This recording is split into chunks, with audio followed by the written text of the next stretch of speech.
It is currently February 13th, one day before Valentine's Day. Make sure to go get them flowers and chocolates and whatnot. We got a patch coming up today, of all days, for Diablo 4. It's a quickie one. We're going to go over it real quick just to kind of stay in line with the patch history thing here. We have patch 1.3.2 hitting the books today. Big thing about this patch is going to be uber unique crafting and what that entails. So we'll just go ahead and start reading through it right now. Dev notes: uber unique items are highly sought after, obviously. With Season of Blood, we introduced target farming uber uniques with Uber Duriel to give players another source of acquiring this type of item. However, we want to give players increased autonomy in obtaining their desired unique or uber uniques by addressing feedback that expressed how acquiring duplicate or undesired uber uniques has lessened their feeling of triumph. A new system empowers players to make use of duplicate and undesired uber unique items by salvaging them for a new resource, which can be used eventually to craft an uber unique of their choosing. Additionally, the chance for uber unique items to drop everywhere but Uber Duriel encounters has been increased. That right there is a good thing, just because I don't know about you guys. Season 2, I got burnt out on farming Duriel. It's just boring, personally. I mean, it's fun. It is. It's fun to hunt down, your Uber uniques and do Duriel, 500 times in a row. But what I'm saying is, like,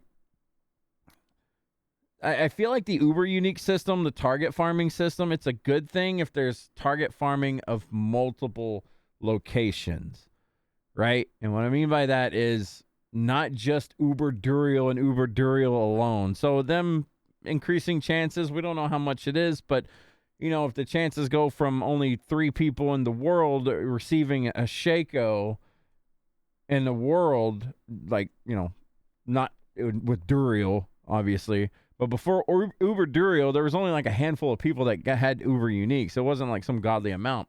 It's cool that they're rare, but that's a little bit too much. That's like Zodrune territory. Like, come on. Anyway, let's get back to reading it. Uber unique items can now be salvaged and provide a new resource, Resplendent Sparks. Players can use 5 of these sparks to an alchemist and transmute to an Uber unique of their choice. The Refined Resources tab at the alchemist has been renamed Transmute, and the option to craft an Uber unique item can be found under the tab. Note that the preview window for crafting an Uber unique won't display an item's affixes. Okay. The drop chance for Uber unique items acquired outside of Uber Duriel encounters has been increased. It would be great to see a number here to understand exactly how much it's increased, but we'll see what it is. So pretty much what this means is, if you're farming Uber Duriel and you're getting a lot of the, I guess, same Uber uniques that you don't want, you can just transmute them down or break them down into sparks and use those sparks to craft something that you do want. I'm not against it. I think it's okay. That's a good change. Sorry, my mouth was dry there. Miscellaneous. The Cursed Shrine event now gives the shrine bonus at the start of the event instead of when it's finished. Okay, this should have been there at the start. That's a good thing, though. Good changes. We had some bug fixes here, too. Fix an issue where the screen reader did not read the claimed status for Lunar Awakening rewards. Some text issues. Okay. Season of the Construct. What do we have here? Vizier Wasp constructs were not affected by immobilizing. That's kind of a big deal. That could increase a lot of damage.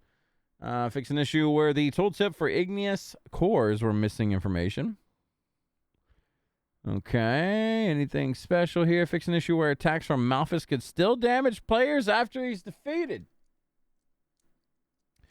I seem to remember watching one Woodio being sniped off screen, basically, by an attack. So there you go. Your hardcore death was not in vain. Lunar Awakening. Fix an issue where the final quest for Lunar Awakening could not be started if the player had already had maximum ancestral favor. Fix an issue with the shrine related to the cleanse of the North Shore. Can be missing. Fix an issue where the ancestral favor window would automatically close when walking away from Yinyu. All right. Avarice still isn't spawning some gobbies. Okay. Fix an issue where enemies killed via execute could not drop loot. Oh. Also fixed an issue where the melted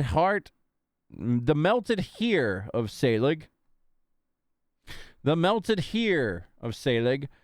was not always rolling the maximum value for its movement speed affix. They also fixed an issue where the Echoing Fury aspect didn't grant bonus Fury if Tactical Rallying Cry was learned.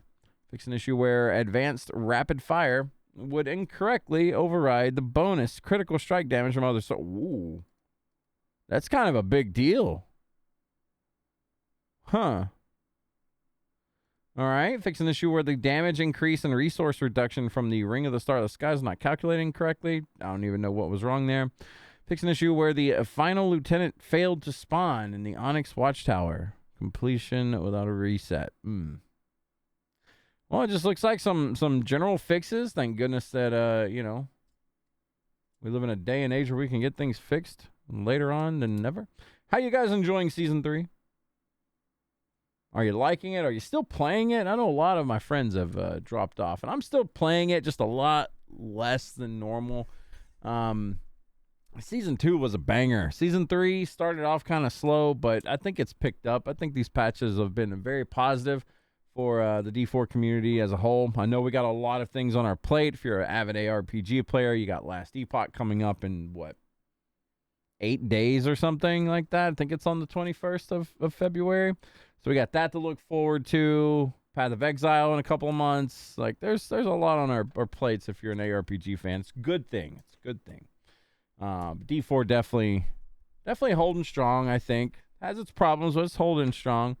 The Ancestral Favor event thing was kind of short and done within a couple of hours, but, it's nice to level up alts and other characters with that bonus XP. That moved from 50% to 100% now, by the way, in case you missed that. Anyway, that'll be it. That's the read-through. That is patch 1.3.2. Y'all be good. We'll see you on the next one.